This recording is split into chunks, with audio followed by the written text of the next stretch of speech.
The maid kissed the Count to distract the guards, unaware his wife watched from behind the door. Before we begin this beautiful period romance story, tell me in the comments where you're listening from. I love knowing where you're joining me from. The corridors of Santa Maria Palace were quiet as a held breath. The candles flickered low, throwing thin shadows across the marble floors. Somewhere far away, a clock struck 11. Lucia Morales stopped beside the servants' staircase and pressed her hand against her chest. She could feel her heart beating faster than the hour. "You know what you must do," whispered Isabel, her friend and fellow maid, clutching her arm. "Captain Ruiz waits below. Once the guards are gone, I'll open the gate." Lucia nodded, though her throat had gone dry. "If I fail, he dies. My brother would never forgive me." "Your brother died for justice," Isabel murmured. "Don't do the same." Lucia forced a smile that did not reach her eyes. "It isn't justice I fear, it's him." No one in the palace dared speak the Count's name without trembling. Alejandro de Santa Maria, the lord of the estate, the man who had once fought for the crown and returned with a medal on his chest and a scar across his mind. Some said he had no soul left, that war had burned it to ash, but Lucia had seen something different once when she had carried wine to his study. The loneliness behind his eyes. She pushed the thought away and straightened her plain grey dress. "When I signal, be ready," she whispered. Then she took a deep breath and began to walk toward the east wing. The sound of her steps echoed faintly. Each corridor seemed longer than the last. Every shadow looked like an accusation. She reached the tall wooden door that led to the library, the one that overlooked the guard's post. Her hand trembled as she turned the handle. Inside, the air smelled of parchment and dust. A single candle burned on the table beside the window. Books lined the walls in ordered silence, and near the window, reading by the dim light, stood the Count himself. Lucia froze. She had not expected him to be there. The plan had been to cross unseen, to draw the guards' attention elsewhere, not to walk into the lion's den. Alejandro raised his head slowly, sensing her presence. His voice, low and calm, filled the room. "Who goes there?" Lucia lowered her gaze, curtsying awkwardly. "Forgive me, my lord. I was told to bring wine for your table." "At this hour?" His tone carried the weight of suspicion. "Who sent you?" She hesitated, searching for a lie that would hold. "The steward, my lord. He said you had returned late from the governor's council." The Count's gaze did not soften. He stepped closer, his tall frame casting a shadow that swallowed hers. "The steward knows better than to disturb me after 10. Tell me the truth." Lucia felt her pulse in her throat. One wrong word and the plan would collapse. She swallowed hard. I lost my way, sir. I meant to reach the servants' quarters." "Then you have chosen the longest route possible," he said. "The east wing is forbidden after dark. Even the guards keep their distance. Why are you here, girl?" She looked up then, desperate, and saw that his eyes were not cruel, only weary. Something within her faltered. For a heartbeat, she wanted to confess everything, but that would mean Captain Ruiz's death, and her brother's promise broken. The Count took another step, close enough that she could smell the faint trace of tobacco on his coat. "Answer me." Lucia did not think. She acted. In one motion, she reached up, caught his sleeve and kissed him. The world stopped. The candle wavered, throwing light against the shelves. His hand, raised to demand an answer, remained suspended in the air. Her lips barely touched his, trembling, afraid. It was a kiss without passion, without thought, only the desperate courage of a woman who had nothing left to lose. For a moment, he did not move. Then his breath caught, sharp as a sword drawn too quickly. "What are you doing?" he whispered, more in wonder than in anger. Lucia stepped back, her face burning. "Forgive me, my lord. I lost my senses. I meant no—" The door creaked. Somewhere behind them, a faint gasp broke the silence. Neither of them turned. The Count's eyes were on her, searching for truth. Her eyes were on the floor, filled with terror. He spoke again, his voice quieter now. "Who sent you to me?" "No one," she said. "I swear it." He exhaled, as though trying to decide whether to believe her. Outside the window, rain began to fall, slow and steady. "Leave," he said finally. "Go before I change my mind." She hesitated. "My lord, Go!" She turned and fled, her skirts brushing the floor, her footsteps swallowed by the thunder. Behind her, the Count remained still, staring at the door that had just closed. He lifted his hand to his lips as though the ghost of her touch still lingered there. Then he sat down heavily at the table, confusion shadowing his face. But they were not alone. From the small corridor that joined the library to the chapel, a narrow door stood ajar. Through that slit of darkness, Countess Elena had seen everything. She had returned earlier than expected from her evening visit, rain clinging to her shawl. She had heard voices, her husband's deep tone, and a woman's whisper. At first, she had thought little of it. Then she saw them. The sight froze her. The maid's plain dress, her husband's startled stillness, the intimacy of that moment. 1,000 thoughts tore through her mind at once. Betrayal, humiliation, rage. Yet when the kiss ended and the girl fled, Eleanor did not move. She stood in the shadows, her breath shallow, her heart cold. After a long silence, she closed the door softly and turned away. Her maid, Rosa, waited at the end of the corridor, holding a shawl and a candle. "My lady, is something wrong?" Eleanor's voice was steady, almost calm. "No, Rosa, nothing at all." But her eyes told another story. They walked back toward the chambers in silence, the candlelight trembling on the walls. Rosa dared a glance at her mistress. "You are pale, my lady. Should I call the physician?" "No? Perhaps some tea, then?" I said no. The maid fell silent. Eleanor paused by a window, watching the rain fall over the courtyard. Down below, 2 guards crossed the path, their lanterns glowing faintly in the dark. Somewhere in the distance, a carriage rattled over the cobblestones. Life in the palace continued as if nothing had happened. Only she knew that everything had changed. She remembered the girl, Lucia, yes, the quiet one who kept her eyes lowered. The Count had hired her himself 2 months earlier, saying she worked with unusual diligence. Eleanor had thought little of it. She had assumed, as noble women did, that servants were like furniture, useful, invisible, forgettable. But now that invisibility had become a weapon. Eleanor turned from the window.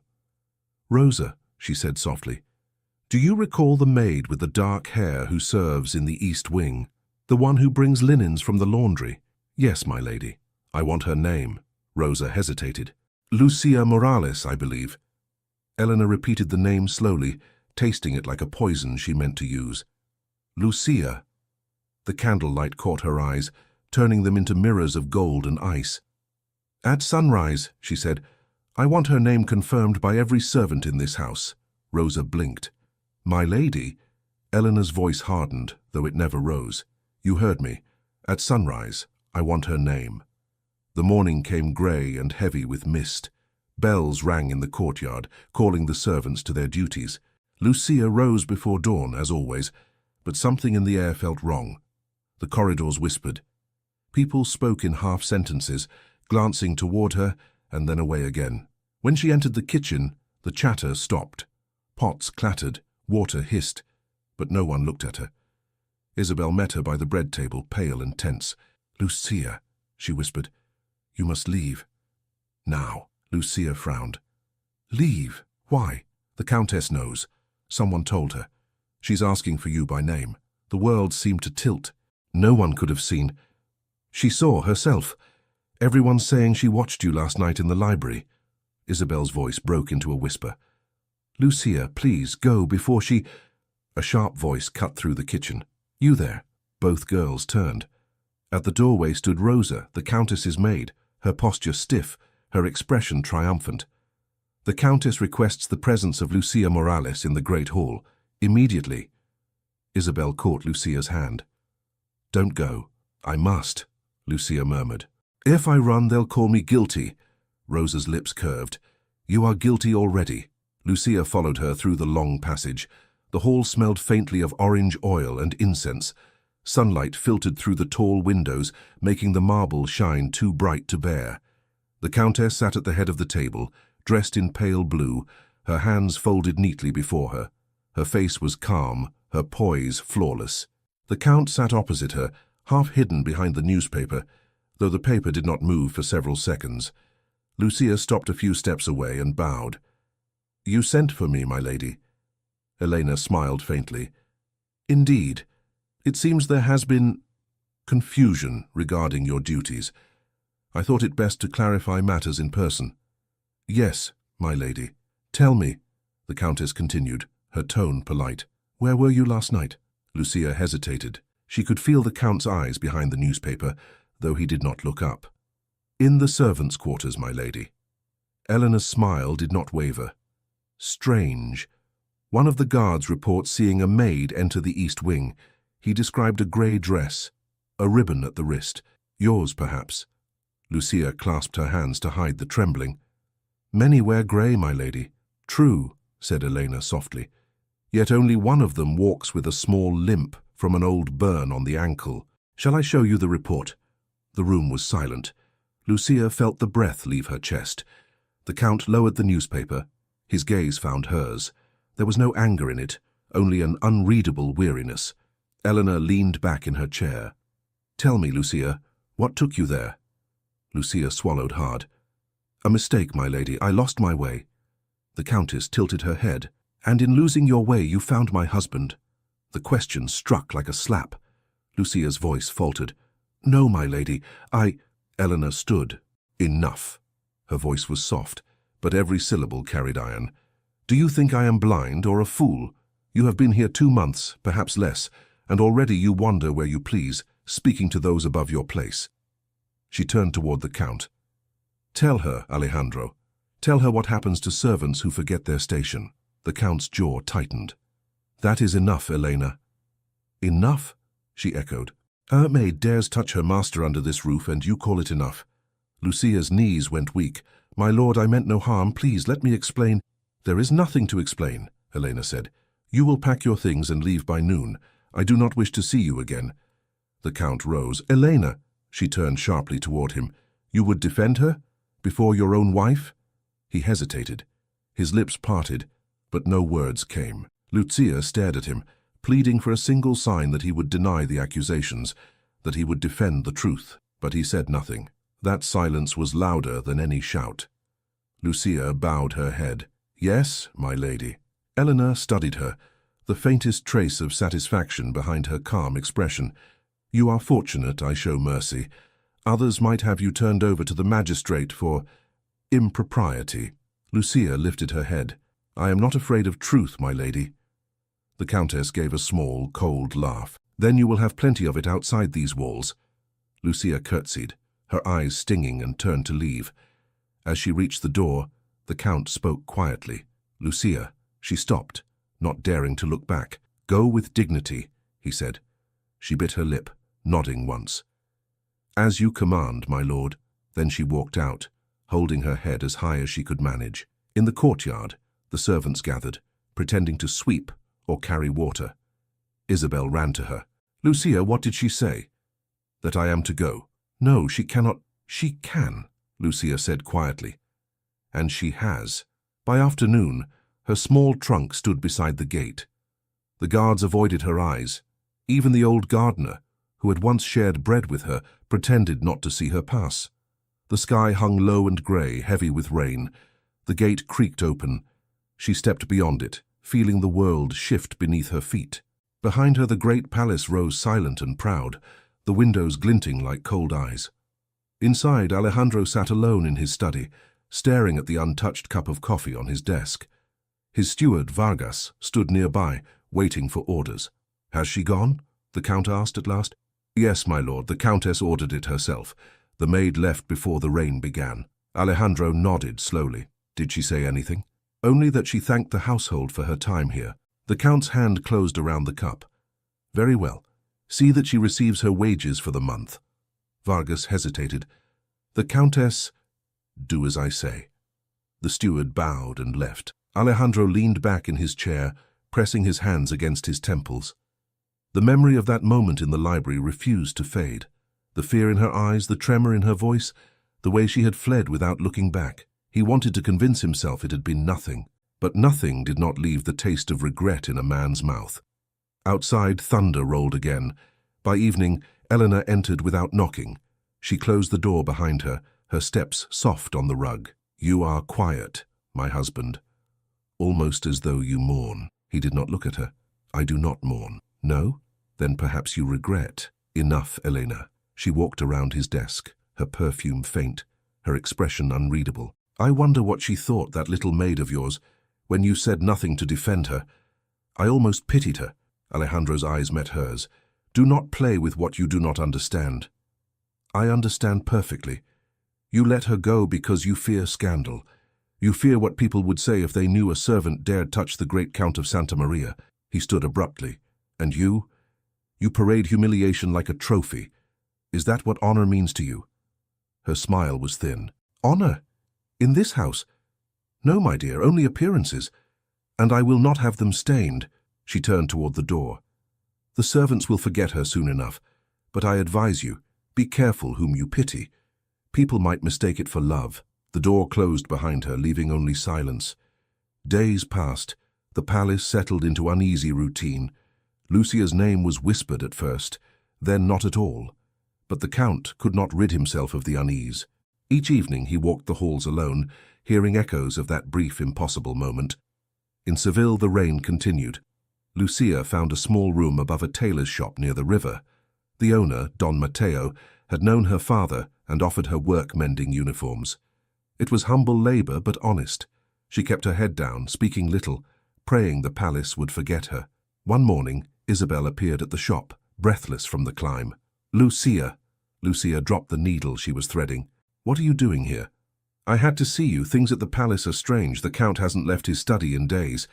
The Countess dismissed 2 guards, those who were on duty that night." Lucia's hand stilled. "She's hiding something." "She's hiding her pride," Isabel said, "and she blames you still. Be careful, Lucia."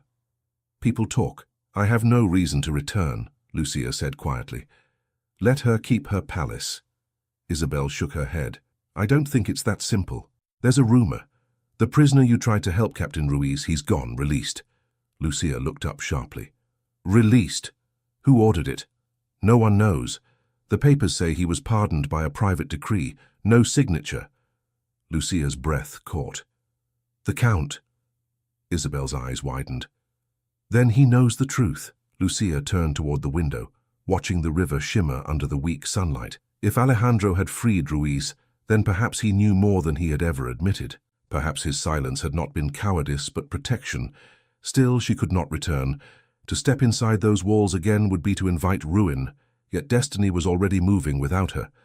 Back in the palace, the Countess prepared for her annual charity gala, a spectacle that drew every notable name in Seville.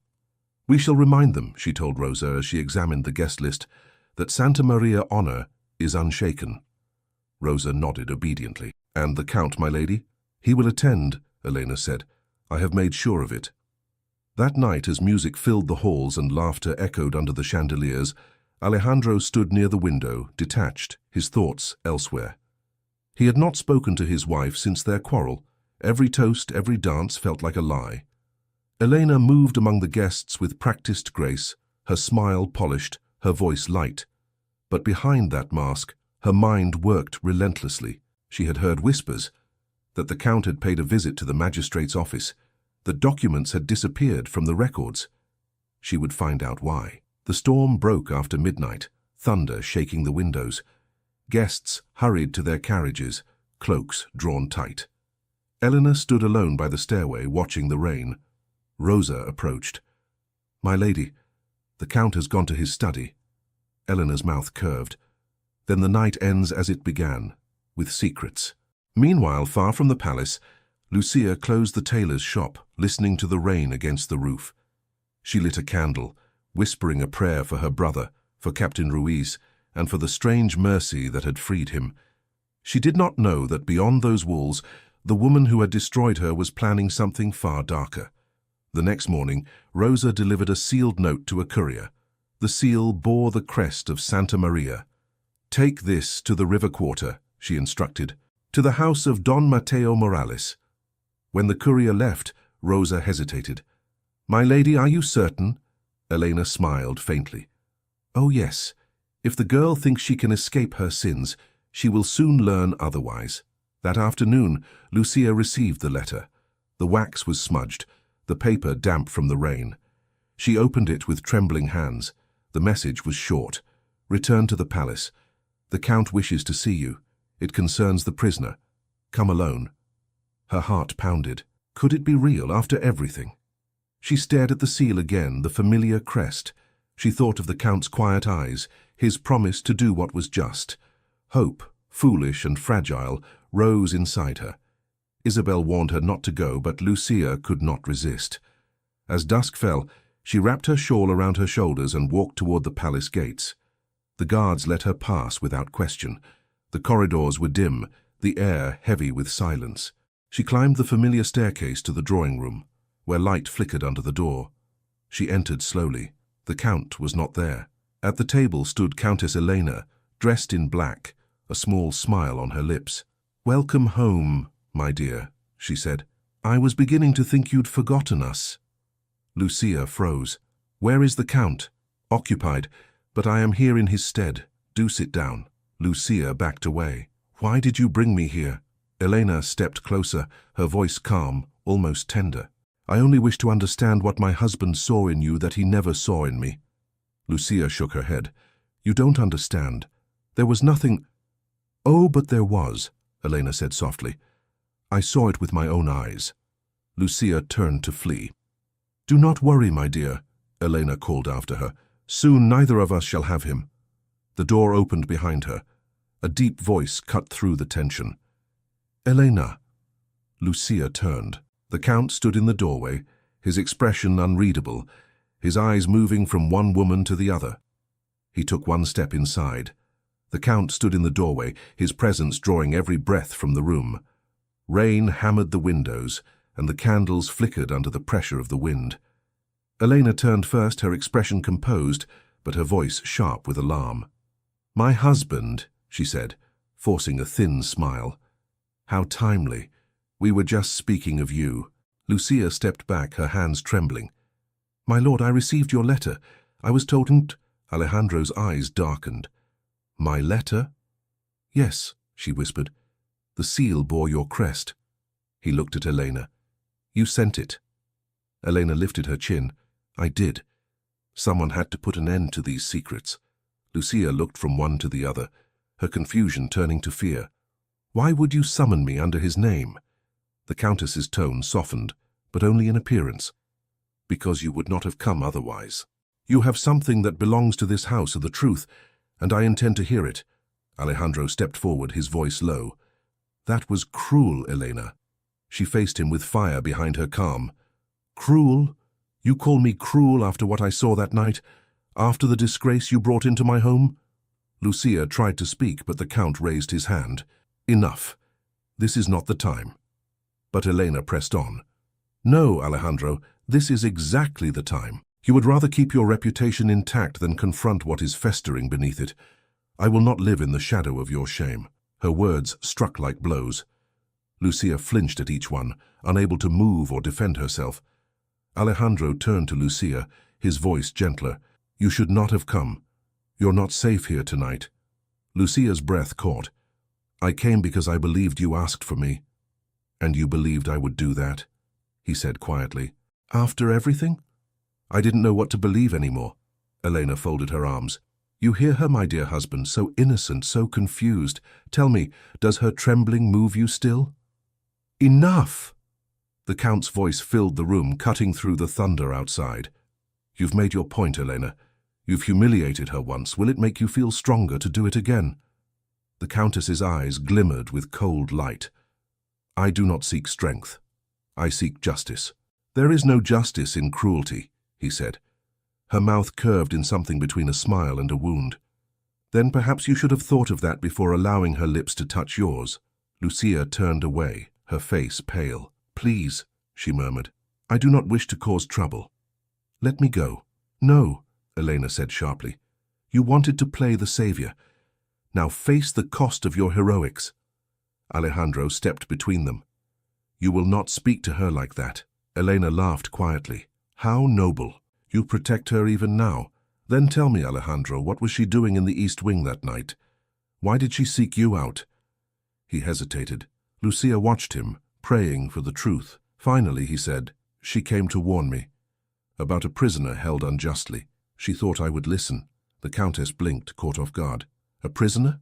"Yes," he said, his voice firm. "A man accused without proof. A man whose name you would not know. Captain Ruiz. Elena frowned. And what concern was that of a maid? Lucia found her courage. He was a friend of my brother. My brother died believing him innocent. I promised to help if ever I could. The Count nodded. She acted from loyalty, not deceit. And if you must blame someone, blame me for keeping her secret. Elena's composure faltered for the first time. You expect me to believe this? It is the truth, he said simply. Lucia added, I never meant for you to see us. I only meant to distract your guards long enough for the key to reach the cell. Elena stared between them, struggling to make sense of it. So all this, the whispering, the scandal, was because of some prisoner? Alejandro's eyes met hers. Because of justice. Something this house has long forgotten. The Countess's expression turned to stone. You speak of justice while betraying your vows? No vows were broken, he said quietly. Only illusions. Lucia stepped back, her voice barely audible. I should go. I never belonged here. He turned to her. Lucia. But Elena cut him off. Yes, go. You have done enough. Lucia's heart pounded. She turned and fled, her footsteps echoing through the corridor. Outside, the wind howled against the shutters. Alejandro faced his wife in silence. For a long moment, neither spoke. Then he said, You've built your life around appearances, Elena. I built mine around duty, but neither of us has built it on love. She met his gaze, her voice trembling for the first time. And now you speak of love with her. He did not answer, her eyes filled with fury. Then you are a fool, Alejandro. You will throw away everything for a servant girl's conscience. Perhaps, he said, but it would be the first honest thing I've done in years. She stared at him, her voice barely more than a whisper. You would ruin us both. He turned toward the door. No, you ruined us long ago, when you decided pride mattered more than truth. He left her standing there, the sound of rain swallowing the silence. Outside the palace, Lucia ran through the courtyard, her shawl clinging to her shoulders, the mud soaking her shoes. She did not stop until she reached the gate. The guard on duty looked at her in confusion but said nothing.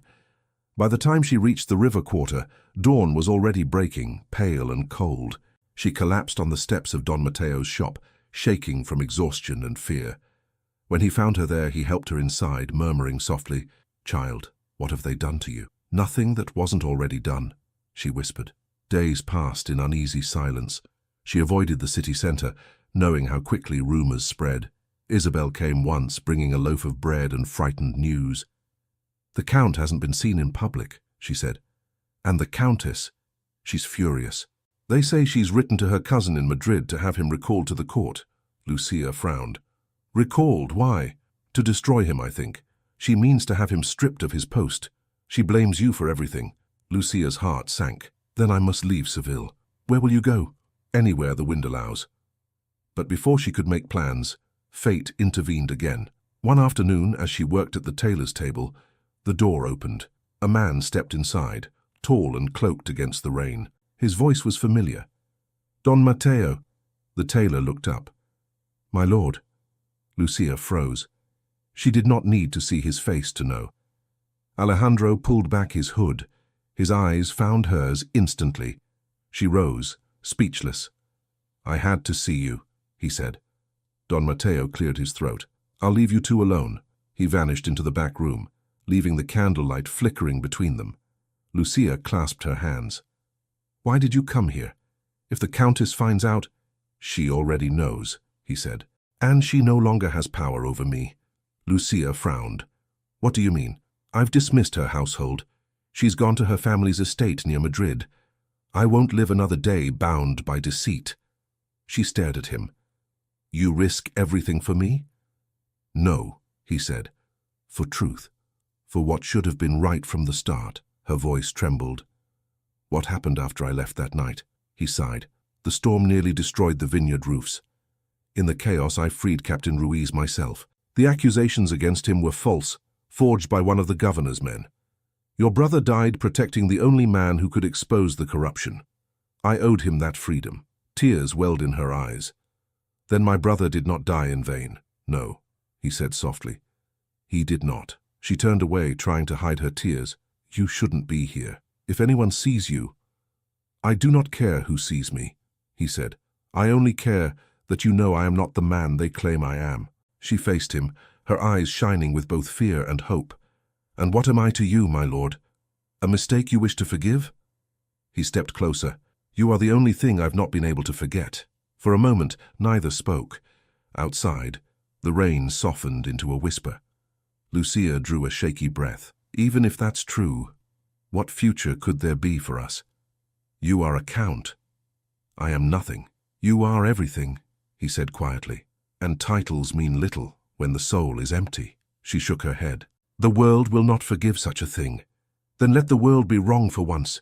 She stared at him, torn between fear and the pull of something stronger. Before she could answer, the shop door burst open. Isabel rushed in, soaked and breathless. Lucia, my lord, you must leave now. The Countess's carriage was seen on the road. She's coming back. Lucia's face went pale. Here? She means to confront him. They say she carries documents that could ruin him before the court. Alejandro's eyes hardened. Then she shall find me unafraid. No, Lucia said quickly. You mustn't face her in anger. That's what she wants, to make you fall. He turned to her, his voice calm. And what do you want? Her answer came as barely more than a whisper. I want peace, he nodded. Then that is what we will find. He reached for her hand. She hesitated, then let him take it. Whatever happens, he said, I will not let her destroy you. The door swung again, wind scattering the candles. In the frame stood Eleanor, her cloak dripping rain, her eyes blazing with fury and despair. So this is where the great Count hides, she said, her voice shaking. Among the gutter and the rags. Alejandro faced her without flinching. You should not have come. I had to see for myself, she said. To see the woman for whom you've thrown away your name. Lucia tried to step back, but Eleanor's eyes pinned her in place. You think you've won, don't you? You think his protection will save you. Elena, the Count said quietly, leave her out of this. Leave her out? She laughed bitterly. She is the reason for all of it. The gossip, the shame, the whispers that follow me wherever I go. What am I to tell society that my husband fell in love with his maid? He spoke evenly. Tell them whatever you must. I will not lie to keep appearances alive. Her face twisted with disbelief. And you would admit it? Yes, he said, because truth, no matter how cruel, is cleaner than pride. For a long moment she simply stared at him. Then her voice broke. You never loved me. He said nothing. Lucia looked away, wishing she could vanish into the rain. Elena took a step back, the fury draining from her face, leaving only exhaustion. So be it, she said quietly. You have made your choice, Alejandro. I hope she is worth the ruin that will follow. She turned and walked out into the storm, the sound of her carriage fading into the distance. Alejandro stood silent for a long time. Lucia reached toward him, her hand trembling. What will you do now? End it properly, he said. I will petition the church for annulment. She will be free, as will I. Lucia's breath caught. And me. He looked at her with something close to tenderness. You are already free. But if you let me, I will stand beside you in that freedom. For the first time she allowed herself to smile. Then let us see if the world will permit it. Outside, thunder rolled once more, low and distant, as though the heavens themselves were deciding their fate. Rain had not ceased over Seville for 2 days. The sky hung low, the streets swollen with mud and silence. Inside Santa Maria Palace, candles burned through the morning, their smoke faintly veiling the marble walls. Alejandro stood before the tall window of his study, his reflection a ghost against the grey light. He had slept little. Words from the night before echoed in his head. Elena's accusations, Lucia's trembling plea, the truth he had finally spoken aloud. There was no turning back now. The path of duty had become a road toward honesty, and honesty demanded courage. When Vargas, his steward, entered the room, he bowed stiffly. My lord, the Countess has sent word. She departs for Madrid before dusk. Alejandro nodded once.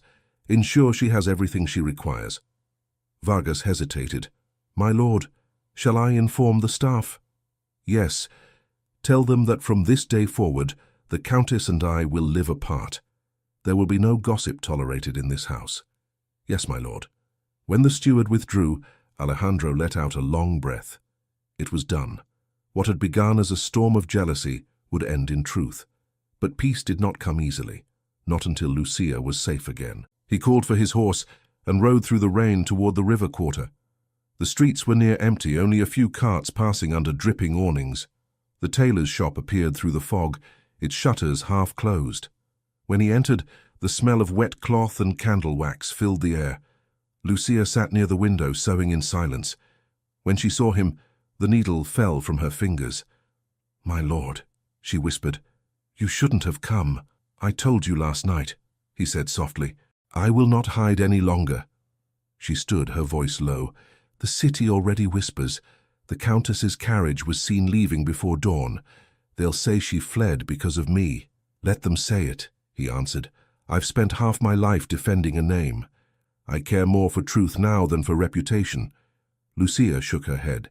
"Truth has a cost, my lord, and you will pay it more dearly than I." He stepped closer. "Then let me choose to pay it." For a moment, silence fell between them. Outside, the rain softened into a steady rhythm like a heartbeat. Finally, she said, "What will you do now?" "I will send word to Madrid to the bishop. Our marriage will be dissolved quietly. Elena will not contest it. She's too proud to face public scandal." Lucia's eyes widened. "You would free her after all she has done?" "Yes," he said, "because hatred would make me her mirror, and I have lived long enough behind mirrors." She looked down at her hands. "And after that, I will rebuild what I can," he said simply. "Not the estate, myself." Lucia smiled faintly, though her voice trembled. "You speak as though redemption were as simple as rebuilding a house." He met her eyes. "It is not simple, but I would rather begin with honesty than end with regret." She turned to the window. The river shimmered beneath the grey clouds. "And me, my lord? What am I to do while you rebuild?" "You are free to choose your own path," he said. "But if you allow it, I will walk beside you." Her breath caught. "That sounds like a promise you cannot keep." "Then let it be a hope," he said quietly. "For now, hope is enough." Before she could answer, the door opened behind them. Isabel entered, her face pale from running. "Lucia, there are soldiers at the palace," she said breathlessly. "The governor himself has come. They say the count is to be questioned about the prisoner's escape." Lucia turned to Alejandro in alarm. "They mean Captain Ruiz." Alejandro nodded. "So it begins. You must not go," she said quickly. "If they take you—" He smiled faintly. "They won't. The truth protects its own, remember." She caught his arm. "Please wait until the storm passes." He shook his head gently. "The storm is already mine to face." Lucia's eyes filled with tears. "Then at least let me go with you." "No," he said firmly. "If they see you, they'll use you against me. I can't stay here and do nothing." He hesitated, then touched her hand. "Pray for me then." "That will be enough." Without another word, he turned and left. The sound of his horse faded into the distance, swallowed by the rain. Lucia stood still for a long moment, her hand pressed against her heart. Isabel touched her arm gently. "He'll be all right," she said. "He's the Count." Lucia shook her head. "No. He's only a man who finally speaks the truth. And men like that are never safe." At the palace, Alejandro dismounted before the main steps. Two soldiers waited under the portico, their uniforms damp, their faces unreadable. The governor, Don Esteban de Aranda, emerged from the doorway, his expression grave but not hostile. "Count Santa Maria," he said, "forgive this intrusion. I am instructed to ask about the prisoner Captain Ruiz." Alejandro met his gaze calmly. "Then ask. The records show he was transferred under your authority, though no document bears the official seal. Some believe he escaped. Others say you freed him." "I did," the Count said simply. "Because he was innocent." The governor raised an eyebrow. "You admit it openly. There is no shame in justice, Don Esteban, only in cowardice." A murmur passed among the soldiers. The governor regarded him for a long moment, then sighed. "I knew your father. He taught me to respect a man who speaks plainly. Still, the crown demands order. You understand what this could mean for your title." "I understand," Alejandro said. "Do what you must. I will not deny what I did." After a brief pause, the governor gestured to the soldiers. "No chains," he said quietly. "We will hear his statement formally. But there will be no arrest tonight. When the men withdrew, Don Esteban lowered his voice. You've made powerful enemies, my friend. The Countess's family among them. Leave Seville for a while until the dust settles. I will, Alejandro said, but not before I make things right. That night, thunder rolled again. The Count returned to the tailor's shop, drenched and weary but unbroken. Lucia ran to meet him as soon as he entered. You came back, she whispered. He smiled faintly. Did you doubt me? Every moment, she said. Until now. He removed his coat and sat by the fire. The governor knows everything. There will be no punishment. Captain Ruiz is free. The truth is written in record now. Lucia sat opposite him, her eyes searching his face. And the Countess? Gone, he said quietly. Her carriage reached the edge of the province by nightfall. Silence settled between them, but it was a softer silence than before. The storm outside began to ease, the wind dying into sighs. Lucia spoke after a while. What happens next? He looked into the fire. I will leave the city, perhaps travel north for a time, to the vineyards. When I return, I will not come as a man bound by duty, but as one who has earned his freedom. Lucia's voice trembled. And if I am still here, then I will find you, he said simply. She smiled, a small, uncertain smile that warmed the room more than the fire. You speak as though the world will forgive us, he met her gaze. The world forgets faster than it forgives, but hearts remember what they must. Hours passed quietly. The tailor returned, nodding approvingly at the calm between them. The rain is ending, he said. Perhaps tomorrow will bring sun. When morning came, light finally broke through the clouds. Alejandro prepared to leave, his horse saddled and waiting outside. Lucia walked with him to the gate. You will go alone? She asked. I must, he said. If I stay, they will use me as an example. Let them think I've vanished for good. She looked up at him, her voice unsteady. And if I never see you again? He touched her cheek gently. You will. When the vineyards bloom again, I will return. A tear slipped down her face, though she tried to smile. Then I shall wait for the spring. He leaned closer, his voice soft. Lucia, do you regret that night? She shook her head. No. Even if it cost me everything, it gave me courage. And it gave me freedom, he said. He mounted his horse, but before riding away, he looked down at her one last time. Keep your faith, he said.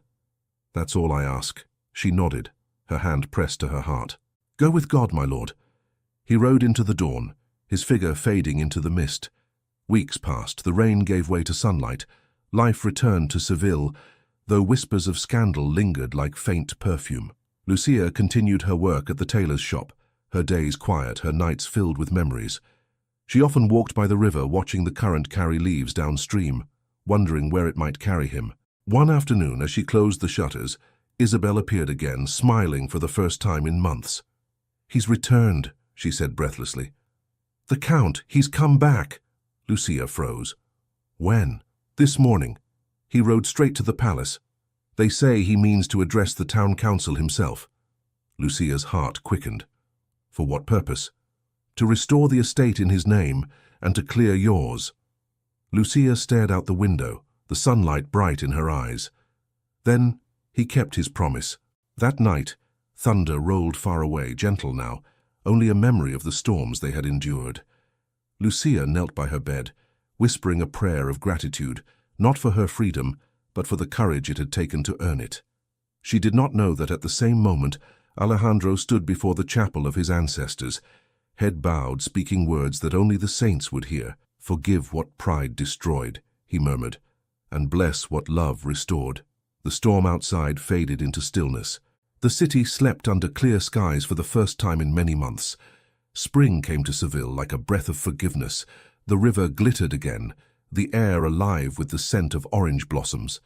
Bells rang each morning, calling life back to the city that had slept too long under clouds. The Santa Maria Palace, once heavy with silence, opened its gates to light. Lucia stood at the edge of the courtyard, her hands clasped, her eyes lifted to the familiar walls. So many memories hid behind those stones, fear, humiliation, courage, and now she was returning not as a servant, but as a guest. Are you certain of this? Isabel asked beside her, adjusting the ribbon of her bonnet. Lucia smiled faintly.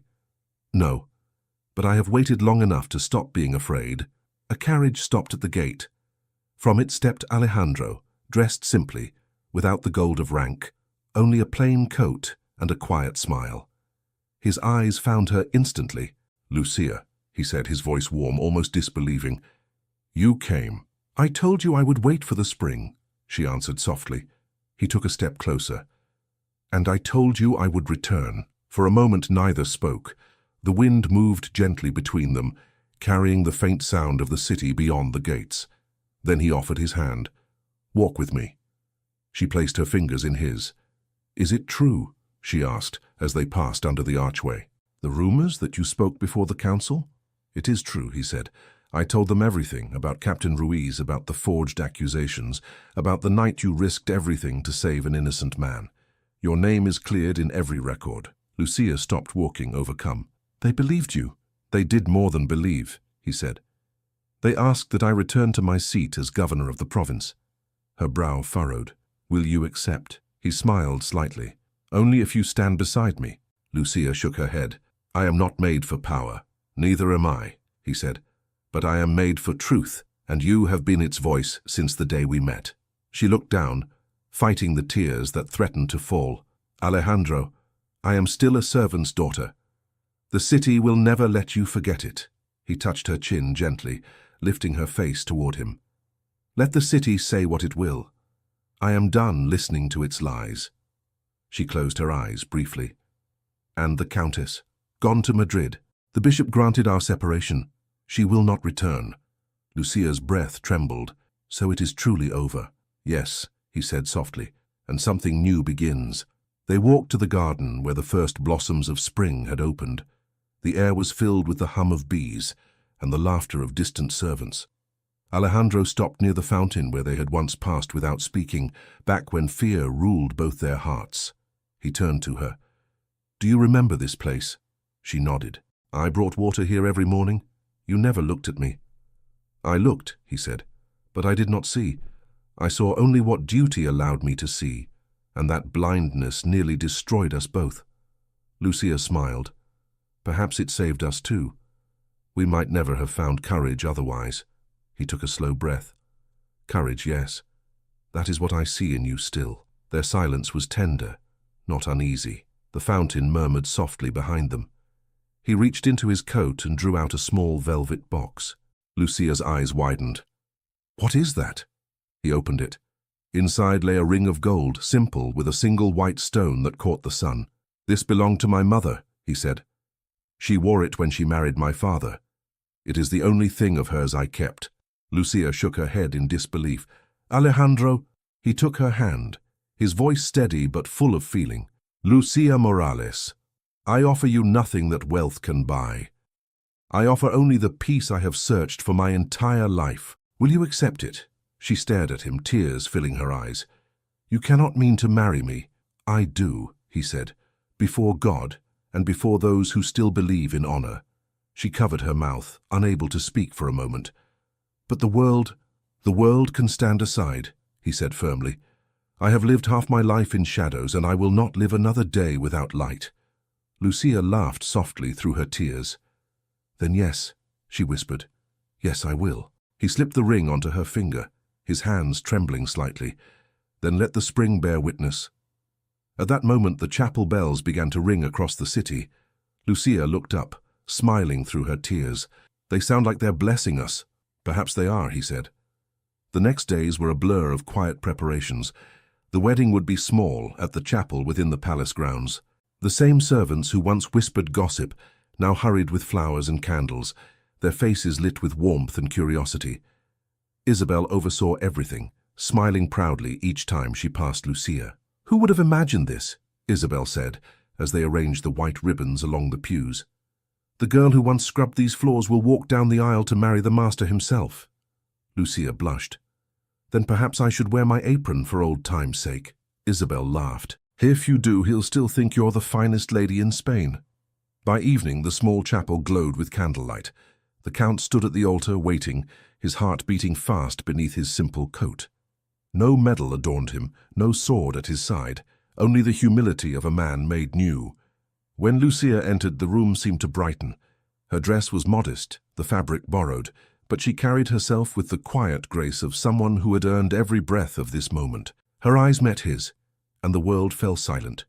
The priest spoke softly, his words blending with the rustle of the wind outside. Alejandro took her hands in his. "With this promise," he said, "I give you all that I am, my past, my name, my heart." Lucia answered, her voice steady, "And I give you mine, not because I must, but because I choose to.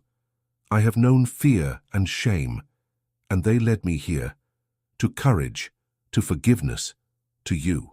The priest smiled, his voice warm. "What God joins in truth, no tongue shall divide." When their vows were sealed, the small congregation broke into gentle applause. Alejandro drew her into his arms, their foreheads touching, their eyes full of joy that needed no words. Afterward, they walked through the garden, where lanterns hung between the trees and music drifted from the open hall. Servants and townsfolk alike gathered to celebrate, their laughter mingling with the hum of night insects. No one spoke of titles or scandal, only of love. Alejandro led Lucia to the edge of the fountain. "Do you remember what you told me once?" he asked. "That you feared nothing except him?" She smiled. "I did say that." "And now?" "Now I fear nothing at all," she said. He drew her close, his voice low. "Then my heart can finally rest." They danced there, slow and unhurried, the sound of water and music surrounding them. Every glance, every touch, carried the weight of years lost and found again. The moonlight touched her hair, and he thought no crown could shine brighter. When the guests drifted away, they remained in the quiet courtyard. The air was cool, scented with jasmine and rain. Lucia leaned against him, her head resting on his shoulder. "Do you think your mother would have approved?" she asked softly. He smiled. "She would have adored you. She believed a man's worth lay not in his name, but in the kindness he offered." "Then perhaps she sent you back to me," Lucia said. He kissed her hand. "Or perhaps you were meant to find me all along." They sat in silence for a while, listening to the city's distant hum. The palace that had once been their prison now felt alive again, rooms filled with laughter, doors no longer locked by fear. Lucia looked toward the chapel where the candles still burned. "Everything feels new," she murmured. "It is," he said. "We begin again, without ghosts." A light breeze passed through the garden, scattering petals across the stones. She lifted one between her fingers, smiling. "Even the flowers seem to know." He watched her, his voice tender. "You gave them back their color." Lucia turned to him, eyes bright with quiet wonder. "I thought love was something that broke people," she said. "But now I see it rebuilds them if they let it." He nodded. "It saves them." The church bells began to toll the hour. Lucia rose, holding out her hand. "Come. The night is ending." He stood, taking her hand as though it were the most sacred thing in the world. They walked together through the open archway, their steps slow and certain. Beyond the gate, dawn waited. The horizon burned softly with gold. Lucia paused, turning toward him. "Do you regret nothing?" "Only the years I spent blind," he said. "But they led me to you." She smiled, the kind of smile that seemed to draw light from the sun itself. "Then let's not waste another day." He brushed his thumb across her cheek, his voice a whisper. "No more days wasted." They crossed the courtyard as the first rays of sunlight touched the stones. The bells rang again, clear and joyful, their sound spreading through the city like a blessing. Children ran in the streets below, calling out the news that traveled faster than wind. The Count had married the Maid. But those who truly knew them smiled, because it was not scandal they saw, but redemption. At the river, the water gleamed like silver. Alejandro turned to Lucia. "This was where I first saw you after everything fell apart. You looked at me and saw something worth saving." She touched his arm gently. "I didn't see a count or a sinner. I saw a man who wanted to be free. And now? Now I see the man who is." He laughed softly. "Then it was worth it." Lucia stepped closer, her voice low. Every moment. They stood together as the sun rose fully above Seville, bathing the city in light. Around them the world moved on. Market bells, the call of vendors, the rustle of new day. But for that instant, there was only them, a maid and a count, no longer divided by duty or pride, only bound by the promise that had begun with a single, reckless kiss. He reached for her hand again. "Lucia de Santa Maria," he said with quiet reverence, as though tasting the name for the first time. She laughed softly. "That sounds like a miracle." "It is," he said. The bells rang one last time, echoing over the rooftops, carrying their sound across the river and through the open fields beyond. Lucia looked toward the horizon, her voice barely a whisper. "We are free." And together they walked into the morning light, their hearts certain, their past forgiven, their love finally whole. Thank you so much for listening to this story all the way to the end. We hope it moved you as much as it moved us while telling it. We'd love to hear your thoughts. Leave us a comment telling us where you're listening from and what you liked the most. Rate this story from 0 to 10. What score would you give it? If you enjoyed this story, don't forget to subscribe to the channel and leave a like as a show of support. That really motivates us to keep creating and sharing more stories full of emotion and life lessons. And before we go, we want to remind you that an exciting and heartwarming story recommendation will appear on the final screen. If you'd like to enjoy it, just click on the video. Thank you once again for being here, and we'll see you in the next story.